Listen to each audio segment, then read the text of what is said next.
வாழ்க வளமுடன். வாழ்க வையகம், வாழ்க வையகம், வாழ்க வளமுடன். குரு வாழ்க, குருவே துணை.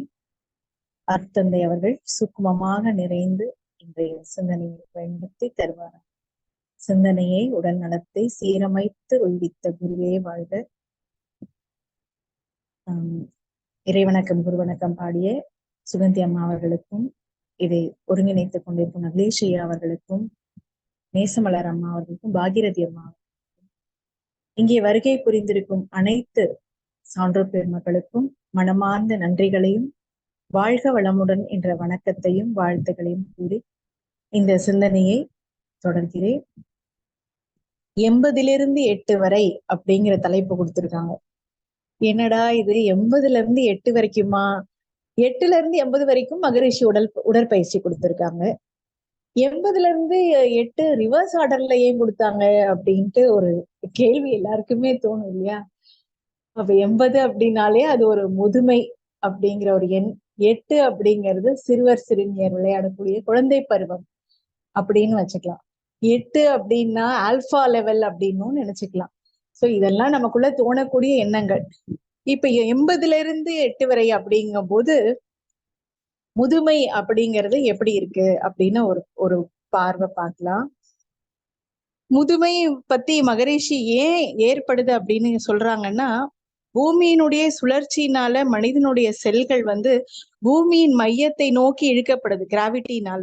மேலும் மனிதனின் உடலில் உள்ள செல்கள்ல இருந்து பல கோடி உயிர் துகள்கள் உதிர்ந்து போகுது. அது எப்போல இருந்து ஆரம்பிக்குதுன்னா கொஞ்சம் கொஞ்சமா 40 வயசுக்கு அப்புறமா இதெல்லாம் நடக்குது. அதனாலதான் இளமையிலேயே நம்ம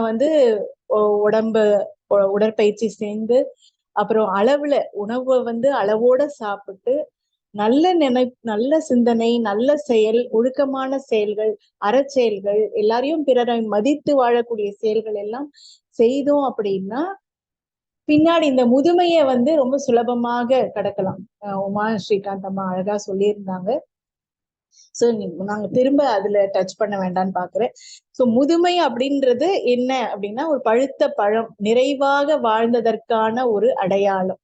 இப்ப எப்படி பூ பூத்து காய் காய்த்து கனியாக வருதோ அந்த முழுமை அப்படிங்கிறது தான் அந்த 80, அதுக்கு மேலேயும் 100, 120 எப்படி வேணாலும் நம்ம வச்சுக்கலாம். அதெல்லாம் முதுமை அப்படின்னு பேரு. ஸோ என்னெல்லாம் நம்ம செஞ்சோமோ, அதாவது அதுக்குண்டான பலன்கள் அனுபவிக்கிறதுதான் செயல் விளைவு அப்படின்னு சொல்றோம். இந்த முதுமை அப்படிங்கிறது நம்ம சின்ன வயசுல எதையும் முறையாக சரியாக நினைக்காம நம்மளுடைய செயல்பாடுகள்ல தப்பா இருந்து ஒழுக்கம் இல்லாம இருந்தது அப்படின்னா இந்த தளர்வு காலத்துல, முதுமை காலத்துல வேகம் குறையும் காலம் அப்படின்னு சொல்லுவாங்க. சாதாரணமா நம்ம எதையுமே சரியாக, அதாவது நம்மளும் இருந்தோம் வாழ்ந்தோம் அப்படிங்கிற மாதிரி நம்மளுடைய சாதாரணமான வாழ்க்கை முறையில முதுமை அப்படிங்கிறது கொஞ்சம் கொஞ்சமா வேகம் குறையும். உதவிகள் செய்த காலம் போய் பிறர் உதவியை நாடக்கூடிய அளவுக்கு நம்ம ஒரு நபரை தேடும் காலம் அப்படின்னு சொல்லலாம். மனைவியின் இல்ல வாழ்க்கை துணையின் அருமை பெருமை உணர்த்தும் காலம் அப்படின்னு சொல்லலாம். பிள்ளைகளை, பேரன் பேத்திகளை அரவணைத்து கொண்டு அவங்கள கொஞ்சி விளையாடி அதோ அவங்களோட குழந்தையா மாறும் காலம்னு சொல்லலாம். இப்போ மனதின் போராட்டங்களை ஒரு இடத்துல இப்ப இத்தனை வருஷம் நம்ம சின்ன வயசுல இருந்து பெரிய வயசு வரைக்கும் எத்தனை அனுபவங்கள் இருக்கும், அத்தனை அனுபவங்களையும் கத்து கொடுக்கிற காலம்னு சொல்லலாம். அப்ப எவ்வளவு போராட்டமா இருந்தோமோ அதெல்லாம் ஓரிடத்துல குமிஞ்சிடுச்சு. சோ அதையெல்லாம் சங்கமித்து சமநிலைப்படுத்தும் காலம், இப்ப இறைவனை தேடும் காலம் அப்படின்னு நம்ம சொல்லலாம். வாழ்வில் எதையும் பொறுமையாக பொறுப்புணர்வோட அனுபவத்தை கொண்டு அணுகி மற்றவங்களுக்கு நல்ல புத்தி சொல்லும் காலம்னு சொல்லலாம். தனது வாழ்க்கையின் அதாவது நம்மளுடைய வாழ்க்கை முறை எப்படி நம்ம வாழ்ந்தோம், அதனுடைய மதிப்பு மரியாதை நமக்கு எப்படி தேடி வருது, மத்தவங்க நம்மளை எந்த அளவுக்கு மதிக்கிறாங்க அப்படிங்கிறது நம்ம இத்தனை வருஷம் வாழ்ந்த வாழ்க்கையின் அதை நாம பார்க்க முடியும். அப்ப மீண்டும் கடந்த காலத்துக்கு செல்லணும், அதுக்கு போகணும் அப்படின்னு அந்த குழந்தைகளை பார்க்கும்போது அது ஏங்குற காலம்னு சொல்லலாம். தள்ளாடும் வயதிலும் தலைமுறைகளை தழைத்து வாழ ஆசைகளை வழங்கும் காலம் அப்படின்னு சொல்லலாம். இளமை இன்பமானது. ஆடாமல் நிதானத்தோட நாம அணுகணும் அப்படின்னா நம்மளுடைய வாழ்க்கை முதுமையிலையும் நம்ம அதை அப்படியே தக்க வச்சுக்க முடியும். முதுமை அப்படிங்கிறது அனுபவம், பழம், நிறைவு. இதுதான் இந்த முதுமை அப்படின்னு சொல்லலாம்.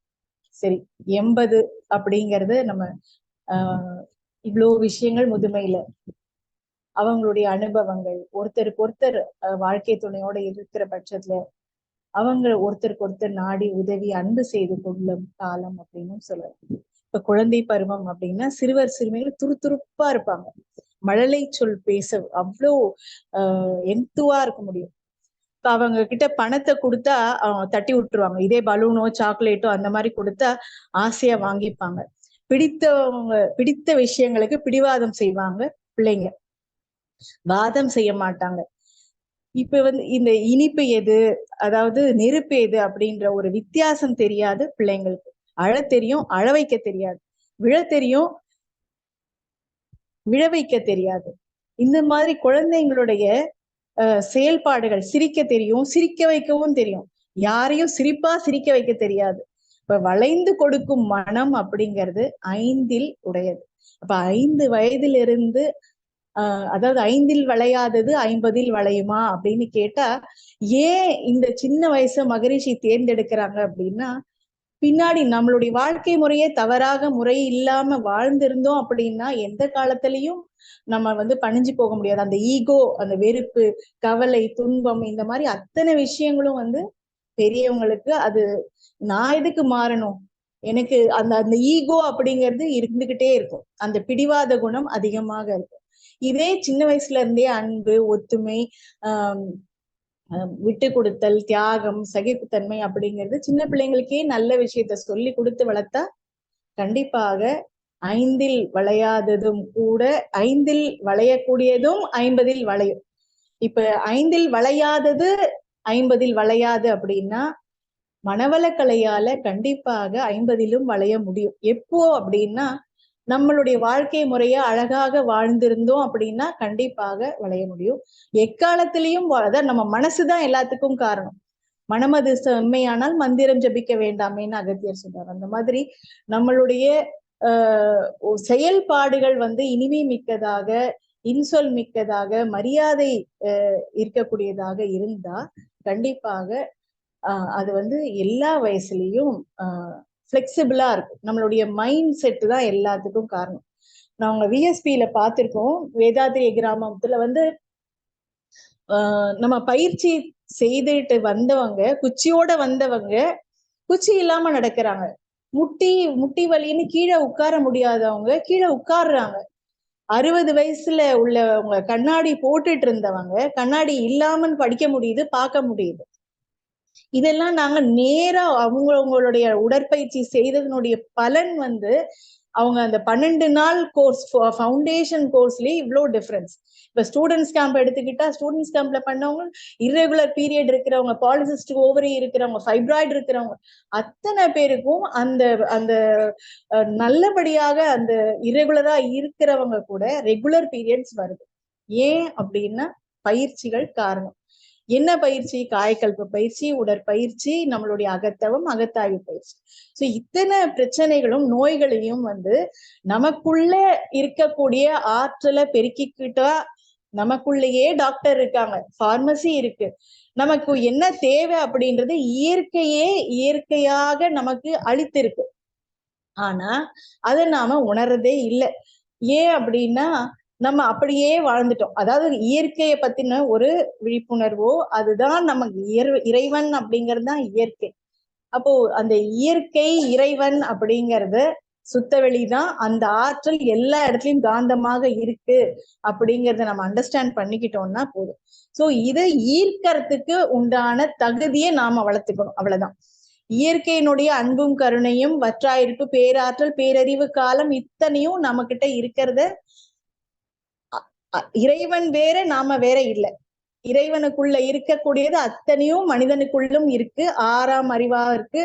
ஒவ்வொரு ஓரறிவிலையும் இருக்கு, ஈரறிவிலையும் இருக்கு, மூவறிவிலையும் இருக்கு, 4, 5, 6 வரைக்கும் எல்லாத்துலயுமே உணர்வு அப்படிங்கிறது இருக்கு. அது இயக்க ஒழுங்காக இருக்கு அப்படிங்கறது நாம எங்க அண்டர்ஸ்டாண்ட் பண்ணிக்கிட்டா போதும். சோ இதுக்கு மகரிஷி ஒரு பாடல்ல கொடுத்திருப்பாங்க. குழந்தைகள் தான் நம்மளுடைய உயர்ந்த செல்வம் அப்படின்னு. உலகினிலே மனித இன வாழ்க்கை என்ற ஒரு சிறப்புக்கு ஆதாரமான செல்வம். பலவிதத்தும் ஆராய்ந்து பார்த்தோமானால் பாலர்களேயாம் அவர்கள் வளரும் சீர்மை. நலமளிக்கும் கல்வி, தொழில், நல்லொழுக்கம், நாட்டு நலம் கருதி செயல் புரியும் ஆர்வம், குலமுதலாய் வேதங்கள் அற்று வாழும் குணம், இவையே சமுதாய இன்ப ஊற்றம். இப்ப இந்த வாழ்க்கையில இந்த குழந்தைங்களுக்கு அந்த சீர்மையை நல்லொழுக்கத்தை நம்ம கத்து கொடுத்துட்டா கண்டிப்பாக இந்த சமுதாயம் அப்படிங்கிறது இன்ப ஊற்றாம் அப்படின்னு சொல்றாங்க. சிறந்த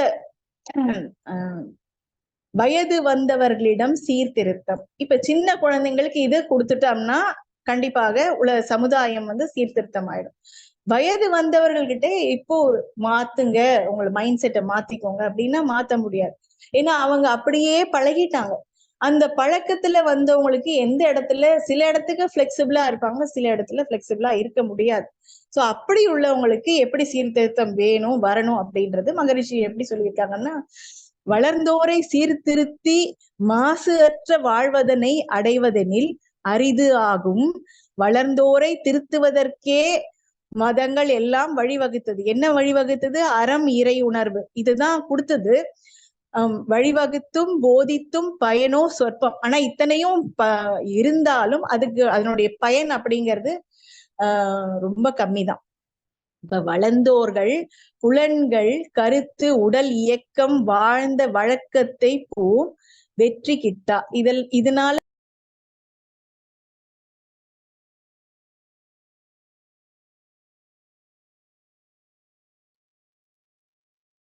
சவுண்ட் வரே இல்லையாமா?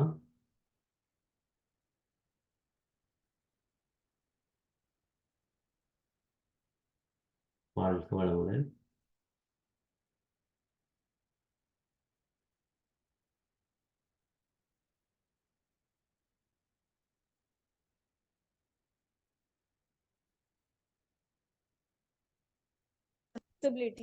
மகரிஷி நம்ம பயிற்சியிலேயே கொடுத்திருக்காங்க. முடியாதவங்க நாடி சுத்தி, தண்டுவட சுத்தி, முடிஞ்சவங்க அதாவது உட்கார்ந்துதான் இருக்க முடியும் அப்படின்றவங்களுக்கு முத்திரைகள் இருக்கு. இந்த மாதிரி நம்மளுடைய உடல் இயக்கத்தை நாம எந்த அளவுக்கு சீர்மையா வச்சுக்கணும், கருத்தை எந்த அளவுக்கு உயர்த்திக்கணுமோ அந்த அளவுக்கு வளர்ந்தோர்கள் கருத்தை மட்டும் உயர்த்தி இப்போ வளருகின்ற குழந்தைகளுக்கு, அதனால்தான் தாத்தா பாட்டிங்கெல்லாம் கதை சொல்லி வளர்த்தாங்க. அந்த மாதிரி வளர்ந்தோர்கள் கருத்தை மட்டும் உயர்த்தி இப்போ வளர்கின்ற குழந்தைகளை திருத்த வேண்டும். அவங்களுடைய ஏன்னா அவங்க அனுபவப்பட்டாச்சு. இனி நம்மளுடைய ஜெனரேஷன் எப்படி இருக்கணும் அப்படின்னா, நாம ஒரு எக்ஸாம்பிளா இருக்கணும். எப்படி எக்ஸாம்பிளா இருக்கணும்? பெரியவங்களை மதிச்சு வாழணும். நம்மளுடைய வாழ்க்கை முறையில காலையில எழுந்து குளிக்கிறது, காலை கடன்கள் முடிக்கிறது, நம்மளுடைய உடற்பயிற்சி, காயக்கல்ப பயிற்சி, அகத்தாய்வு பயிற்சி, அடுத்தது எல்லா பயிற்சிகளுமே அகத்தாய்வு இத்தனை பயிற்சியும் ரெகுலரா தொடர்ந்து செஞ்சுக்கிட்டே இருப்பீங்கன்னா, இது செய்யாம இருக்கிறதுக்கு எக்ஸ்கியூஸ் தேடாம செய்யறது எப்படி, அதுக்கு உண்டான தேடல்கள் செய்யணும். செஞ்சுக்கிட்டு இருக்கேன் அப்படிங்கறது பிரசன்ட் டென்ஸ்ல நம்ம மாத்திக்கிட்டு இருந்தோம் அப்படின்னாலே நம்மளுடைய வாழ்க்கையில கண்டிப்பாக மாற்றங்கள் வந்துகிட்டு இருக்கு. அதை நாம எல்லாருமே பார்த்துக்கிட்டு இருக்கோம். சோ இதுதான் நம்மளுடைய வாழ்க்கையில ரொம்ப ரொம்ப முக்கியமானது. பழக்கத்தால் மனமாறுதல் அப்படின்னு ஒரு பாடல் கொடுத்திருக்காங்க மகரிஷி. நாளுக்கு நாள் வளரும் இவ்வியக்கம். இது கொஞ்சம் கொஞ்சமா சின்ன பிள்ளைங்கள்ல இருந்து பெரியவங்க வரைக்கும் நம்ம பயிற்சிகளை ஃபாலோ பண்ண நம்ம இரண்டொழுக்க பண்பாடு, அப்புறம் சங்கல்பம், இத்தனையும் நம்மளுடைய பயிற்சி முறைகள் இதை அப்ளை பண்ணி ஹேபிட்டா மாத்திக்கணும். இப்ப இந்த ஹேபிட் என்ன ஆகுது அப்படின்னா, நாளுக்கு நாள் வளரும் இவ்வியக்கம்ன்றது மனவளக்கலை உலக சமுதாய சேவா சங்கம் இயக்கம். நல்வாழ்வு மனிதனுக்கு அளிக்கும். கண்டிப்பாக நல்ல வாழ்க்கை முறையை மனிதனுக்கு கண்டிப்பா கொடுக்கும். செவ்வாய்க்கோளுக்கு போகும் ஆசையை ஒதுக்கி வைத்து குழந்தைகளால் உலகினை சீர்திருத்த வாரீர். சின்ன பிள்ளையில இருந்தே அவங்களுக்கு கொடுத்தாச்சுன்னா அவங்களுடைய மைண்ட் செட் வந்து நல்ல விதத்துல ஒழுக்கமாக, இப்ப எப்படி ஒரு சீருடையோட போகணும் அப்படின்னு ஒரு ஸ்கூல் ஒரு யூனிஃபார்ம் அப்படின்ற மாதிரி நம்மளும் இந்த பயிற்சி முறையை பழக்கப்படுத்திக்கிட்டா அதாவது சீர்திருத்தவாரி ஆளுக்கு ஆள் முந்தி கொண்டு தங்கள் அரும்பாளர்களை இந்த சபையில் சேர்ப்பார்கள். இப்ப ஸ்டூடெண்ட்ஸ் கேம்ப பார்த்துட்டு நிறைய பேரு அவங்க வீட்டுல நிறைய மாற்றங்கள் வந்து எல்லா பேரண்ட்ஸுமே குழந்தைங்களுக்கு இப்ப ஹவுஸ்ஃபுல்லா ஆயிடுச்சு, ஹவுஸ்ஃபுல்லா மாறிக்கிட்டு இருக்கு. இதுக்கு தேடி வராங்க. சரி அது இல்லைன்னா அட்லீஸ்ட் ஃபவுண்டேஷன் கோர்ஸாவது இது பண்ணலாம், சேர்த்து விடலாம் அப்படின்ற அளவுக்கு எல்லா மக்களுடைய எல்லா பேரண்ட்ஸுடைய மென்டாலிட்டி வளர்ந்துகிட்டு இருக்கு.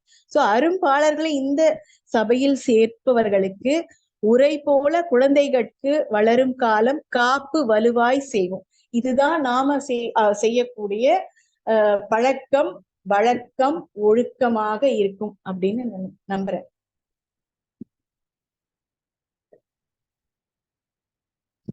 இந்த பழுத்த இலைய பார்த்து பழுப்பு ஓலைய பார்த்து குருத்து ஓலை சிரிச்சுதான். அப்ப ஒரு ஊர்ல வந்து ஒரு சின்ன கதை. ஒரு ஊர்ல அழகான ஒரு வாலிபன் இருந்தான். அவன் வந்து எப்பவுமே தன்னுடைய அழகு, இளமை, பலம் அப்படிங்கறது ரொம்ப தனி கர்வம். தன்னால செய்ய முடியாத காரியமே எதுவும் கிடையாது அப்படிங்கிற ஒரு ஆணவம். வயதானவர்களை பார்த்தாலே கேலி கிண்டல் பண்றது, அவர்களது இயலாமை சுட்டிக்காட்டி ஏளனம் செய்யறது, போக்குரித்தனம் செய்து கொண்டிருந்தான். பெரியவர்கள் சொன்ன அறிவுரையை காதலியே போட்டுக்கலையாம். நாளுக்கு நாள் அவனுடைய அராஜகம் கூடிக்கொண்டே போனதாம். ஒரு நாள் அவன் வந்து காட்டுல விறகு எடுக்க போகும்போது ஒரு குகையை பாக்குறான். களைப்பு ரொம்ப டயர்ட் ஆயிட்டதுனால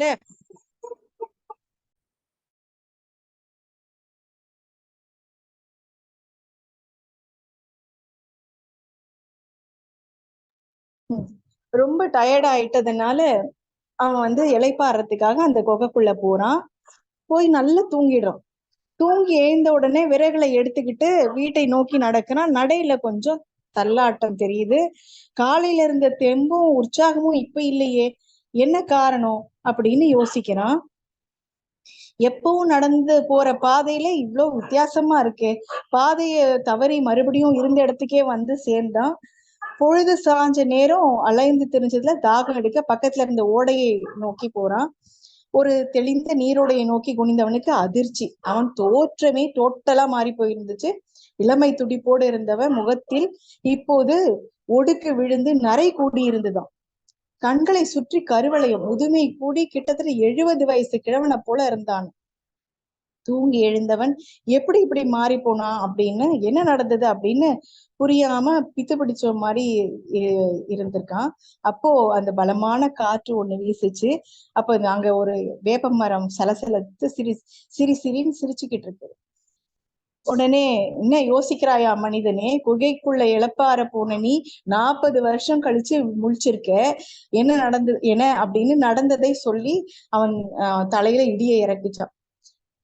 வயதானவர்களை எள்ளி நகையாடிய நீ எஞ்சி இருக்கும் காலம் வரை இந்த முதுமை தோற்றத்தில் தான் வாழப்போகிறாய். உனக்கான தண்டனை இது அப்படின்னு சொல்லி சுவடே தெரியாமல் அந்த வேப்ப மரம் மண்ணோடு வேரோடி போயிருந்தது. மரம் சொன்னதை கேட்டு அவன் கதிகலங்கி போனான். தான் செய்த தவற்றை எண்ணி எண்ணி கதறினான், வருந்தினான். ஆனா காலம் கடந்து விட்டிருந்தது. இந்த மாதிரி வயசானவங்களே எப்பவுமே அவங்க, அதாவது ஒரு சின்ன பிள்ளைங்கள பெத்தவங்க எப்படி பாத்துக்கிட்டாங்களோ, வயசானதுக்கு அப்புறம் பிள்ளைங்க வந்து அவங்கள பாத்துக்க வேண்டிய கடமை நமக்கு உண்டு. சோ இதுதான் கர்மயோக நெறியில கொடுத்திருக்காங்க. சோ இந்த கடமை வந்து எல்லா விதத்திலையும் நமக்கு செய்ய வேண்டிய கடமை, நம்ம குடும்பத்தை சார்ந்த கடமைகள், அடுத்தது இந்த ஊர் சமுதாயம், அது லா அண்ட் ஆர்டரை மதிக்கிறது. சோ யாரு அரசாட்சியில இருக்காங்களோ, ஆட்சியில இருக்காங்களோ அவங்கள மதிக்கிறது. இது எல்லாமே நம்ம நல்ல விதமா நாம நினைச்சோம் அப்படின்னா நல்ல விதமாக நம்மளால கண்டிப்பாக இருக்க முடியும்.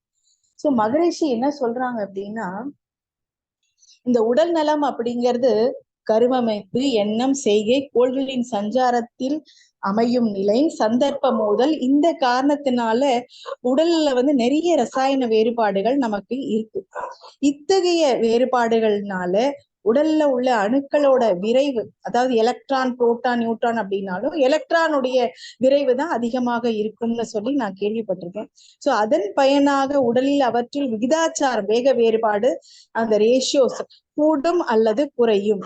இந்த காரணத்தினால உடல்ல சுழன்றோடி கொண்டிருக்கும் காந்தம், மின்சாரம், காற்று, ரத்தம், இது எல்லாமே விளைவுகளில் 4 விளைவுகள் ஏற்றத்தாழ்வுகளை பெறுது அப்படின்னு சொல்றாங்க. இதுதான் நம்ம வலி, நோய், மரணம் அப்படின்னு சொல்லக்கூடிய. அதன் விளைவாக தான் ஒவ்வொரு ஒவ்வொரு ஆர்கான்ஸ் ஊடுருவி செல்லும். அந்த அதுல ஓட்டங்கள்ல தடை உண்டாகலாம். இந்த தடையே நோயாக உணரப்படுது. இந்த அதாவது ஈஸியா ஓட்டம் இருக்கக்கூடியதுல நாமளே சாப்பாட்டு அளவு மீறி, அதாவது 5 அளவு முறை சொல்லியிருப்பாங்க. இதுல உணவு, உழைப்பு, உறக்கம், உடலுறவு, எண்ணம் இத்தனையிலையும் அளவு மீறினாலோ, முறை மாறினாலோ, இல்ல அளவுக்கு அதிகம், அதாவது எதுவுமே அதை சாப்பிடாம அதை என்ஜாய் பண்ணாம இருந்தாலும் ஆனா எல்லாமே அளவோட இருக்க சொல்றாங்க. இதுதான் அந்த டிஸ்டன்ஸ் மெயின்டைன் பண்றது. சோசியல் டிஸ்டன்ஸ் 3 மீட்டர் தள்ளி இருங்க அப்படின்னு சொல்லுவாங்க இல்லையா? அந்த டிஸ்டன்ஸ் அப்படிங்கிறது நம்ம மெயின்டைன் பண்ணிக்கணும். நம்ம ஆளுக்கு, அதாவது ஒருத்தருக்கு அடுத்து ஒருத்தருக்கு உள்ள டிஸ்டன்ஸ் மட்டும் இல்ல, நம்ம மனசுலயும் பழக்க வழக்கத்திலையும் யாருக்கிட்ட எந்த அளவோட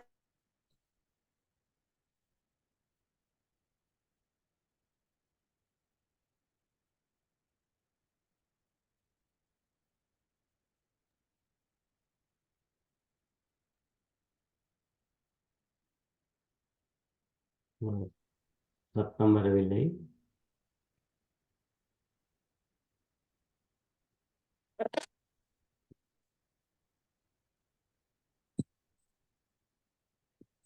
இதெல்லாம் நமக்கு இயல்பாகவே நம்ம உடம்புக்குள்ள எல்லா மாற்றங்களும் வருது. இப்ப நோய்களை நீக்கிக் கொள்ளும் சக்தி இயற்கையாகவே அமைந்திருக்கு. ஒத்த முறையில் பத்தியம் காத்து, அதனாலதான் ஃபாஸ்டிங் இதெல்லாம் கொண்டு வந்தாங்க. பத்தியம் காத்து ஓய்வும் எடுத்துக்கொண்டால் நோய்கள் மிகவும் விரைவாக தீர்ந்துவிடும். நோய் கடினமாக இருந்தால் தக்க மருந்து வகைகளை உபயோகப்படுத்திக்கலாம். இது நம்ம உடம்புக்கு தேவையான எல்லாமே அஞ்சரப்பட்டியில இருக்கு. சீரகம், நம்ம மிளகு, வளர்க்கிற மூலிகைகள், துளசி, கற்பூரவள்ளி, இந்த மாதிரி தூதுவளை, ஒவ்வொரு இப்ப நம்ம நிலவேம்பு குடிநீர் எல்லாம் சாப்பிடணும். இந்த இந்த நம்ம உடம்புக்கு என்ன தேவை, அது எப்படி உணர்த்துது, அது உணரும் தன்மை நாம புரிஞ்சுக்கிட்டோம்னா போதும். சோ இது நாம அண்டர்ஸ்டாண்ட் பண்ணிக்கிட்டு தக்க மருந்து வகைகளால நம்ம உபயோகிக்கலாம். நம்ம உடற்பயிற்சியே நமக்கு ஒரு கவசம் மாதிரி இருக்கு. நோயற்ற உடலில் தான் அறிவும் திறம்பட இயங்கும். அப்ப நோய் இருந்ததுன்னா நம்ம மைண்ட் ஃபுல்லா அந்த பெயின்லயே தான் நிற்கும். அதனாலதான் மகரிஷி நம்மளால உட்கார முடியலன்னா அப்போ முதல்ல உடற்பயிற்சி செஞ்சு ஒழுங்கா உட்காரத்துக்கு பழகிக்கோ அப்படின்ட்டு நமக்கு அப்படி பயிற்சியை கொடுத்துருக்காங்க. அப்பதான் நம்மளால இன்பங்களை என்ஜாய் பண்ண முடியும். அதனால ஒவ்வொருவரும் நோயற்று வாழணும் அப்படின்னா மன தூய்மை, ஒழுங்கான உணவு, அளவான உழைப்பு, இவற்றுடன் கூடிய வாழ்க்கை உடல் நலத்தோடு இருக்க உதவும். பொறாமை, சினம், வஞ்சம், கவலை, காம எண்ணங்கள் இவை உடல் காந்த சக்தியினை அழித்து விடும் அப்படின்னு மகரிஷி சொல்றாங்க. தவத்தாலும் ஆராய்ச்சியாலும் இந்த உணர்ச்சி நிலைகளை மாற்றிக்கொள்ளலாம். உணர்ந்தோரை அண்டி முயலுங்கள், வெற்றி நிச்சயம் அப்படின்னு சொல்றாங்க. இப்ப நாம மகரிஷியை அண்டியாச்சு, நம்ம டோட்டல் சரண்டர் ஆயாச்சு, நம்ம பயிற்சி ஃபாலோ பண்ணிட்டு இருக்கோம். இது நம்ம பிள்ளைங்களுக்கும் சேரணும் அப்படின்னா நம்ம வாழ்த்து, நம்மளுடைய சங்கல்பம், அவங்களுக்கு நம்மளால கொடுக்கக்கூடிய முறையான அந்த ஒழுக்கம் நாம செஞ்சு நம்மளுடைய எக்ஸ்பீரியன்ஸை நாம கொடுத்தோம்னாலே போதும். நாம மத்தவங்களை ரெஸ்பெக்ட் பண்றோமா, நாம உடற்பயிற்சியை பண்றோம், இதை பார்த்து கண்டிப்பாக அவங்க கிட்ட மாற்றங்கள் நல்லபடியா வரும். முடிஞ்ச வரைக்கும் அவங்களை சீக்கிரமே நம்ம யோகால, நம்ம மனவளக்கலை யோகா பயிற்சியை கத்துக் கொடுக்கறதுக்கு பழக்கம் கொடுத்தாச்சுன்னா போதும். இதை கண்டிப்பா என்னைக்காவது ஒரு நாள் முளைச்சு வந்து. சோ இந்த வகையில நம்மளுடைய எல்லாத்துக்கும் காரணம் எதுக்கு தவம் தற்சோதனை கொடுக்குறாங்க, அந்த ஃப்ரீக்வன்சி குறையறதுக்கு. தவத்துல ஃப்ரீக்வன்சி குறையும். அப்ப நம்ம எழுச்சி பெறக்கூடிய எண்ணங்கள்லாம் இருக்குல்ல, ஏற்கனவே பதிவான கருமைய பதிவுகள் எல்லாம் எழுச்சி பெறும் போது அதுல எது வேண்டாம் எது வேணும் அப்படின்றதுக்கு ஒரு ஆகினை பயிற்சி, ஒரு துரிய பயிற்சி, ஒரு துரியாதீதம், இதெல்லாம் நமக்கு தேவையா இருக்கு. இதுதான் நம்மளுடைய மன அலைச்சூழல் விரைவை குறைச்சி விழிப்புணர்வோட இருக்க வைக்கிறது. இது அளவு முறையோட என்ஜாய் பண்ண அப்படின்னு சொல்றது.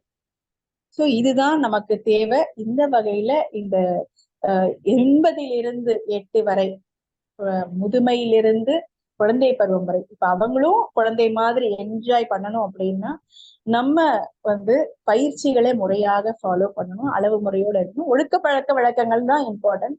ஸோ அதுக்கு மனவளக்கலை ரொம்ப ஃபிளெக்சிபிலிட்டியா நம்மளுடைய மைண்ட் செட்டை ஒரு அந்த ஈகோலாம் இல்லாம மனசும் உடம்பும் வளைந்து கொடுக்கும் தன்மையோட இருக்கு.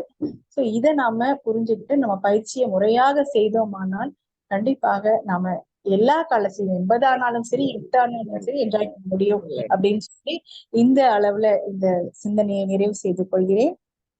இந்த நல்வாய்ப்பினை கொடுத்து ஸ்கை நார்வே மனவளக்கலை மன்றத்திற்கும் அதன் பொறுப்பாளர்கள் அனைவருக்கும் இங்கே வருகை புரிந்திருக்கும் அனைத்து சான்றோர் பெருமக்களுக்கும் எனது பணிவான வணக்கங்களையும் பணிவான நன்றிகளையும் வாழ்த்துக்களையும் கூறிக்கொள்கிறேன். அனைவரும் அருட்பேராற்றல் கருணையினால் உடல் நலம், நீலாயு, நிறை செல்வம், உயர்ப்புகள், மெய்ஞானம் ஓங்கி வாழ்க வளமுடன், வாழ்க வளமுடன், வாழ்க வளமுடன். மிக்க நன்றிங்கம்மா. வாழ்க வளமுடன்.